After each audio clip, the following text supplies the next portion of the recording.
ఇన్నాళ్లు నివురుగప్పిన నిప్పులా ఉన్న బీఆర్ఎస్ పార్టీలోని రాజకీయాలు ఇప్పుడు ఒక్కసారిగా బ్లాస్ట్ అవుతున్నాయి.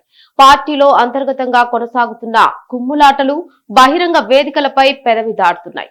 తాజాగా బీఆర్ఎస్ ఎమ్మెల్సీ కవిత చేసిన వ్యాఖ్యలే దీనికి నిదర్శనంగా నిలుస్తున్నాయి.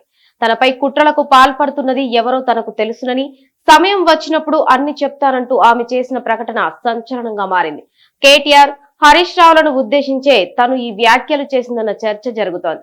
తనను రాజకీయంగా భూస్థాపితం చేసేందుకు వారిద్దరూ ప్రయత్నిస్తున్నారని కవిత చెప్పకనే చెప్పిందన్న టాక్ వినపడుతోంది. తన జోలికి రావద్దన్న హెచ్చరికను పరోక్షంగా ఇలా ఇచ్చిందని అంటున్నారు. ఇది కేటీఆర్, హరీష్ లకు కవిత ఇచ్చిన స్ట్రాంగ్ మెసేజ్ అని రాజకీయ వర్గాలు విశ్లేషిస్తున్నాయి. తన ఇమేజ్ ను డ్యామేజ్ చేస్తూ లిక్కర్ రాణిగా తనను అభివర్ణిస్తూ ఇన్నాళ్లు సాగిన ప్రచారానికి పార్టీలోని శక్తులే కారణమన్న నిశ్చిత అభిప్రాయానికి ఆమె వచ్చారని తెలుస్తోంది. తనను ఎదగనివ్వకుండా అన్న బావలు తీవ్రంగా ప్రయత్నిస్తున్నారని, పార్టీలోనే తనకు శత్రువులు ఉన్నారన్న అంతర్మదనం ఆమెలో మొదలైందని తెలుస్తోంది. కొత్త పార్టీ పెట్టుకోవడానికి ఆమె సిద్ధమయ్యారన్న చర్చ కూడా జరుగుతోంది. అందులో భాగంగానే ఆమె ఈ వ్యాఖ్యలు చేశారని కూడా తెలుస్తోంది. ఆమె సృష్టించబోయే సంచలనం ఎలా ఉండనుందోనన్న ఆసక్తి రాజకీయంగా అందరిలో నెలకొంది.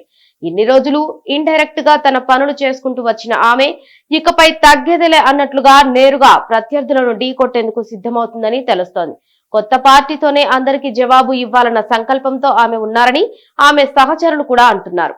జాగృతి అనే సంస్థ ద్వారా తనకంటూ ఓ బ్యాచ్ను సిద్ధం చేసుకున్న కవిత రాబోయే రోజుల్లో కౌంటర్ అటాక్ చేస్తే బీఆర్ఎస్ పార్టీ ఇబ్బందులో పడడం ఖాయమన్న చర్చ జరుగుతోంది.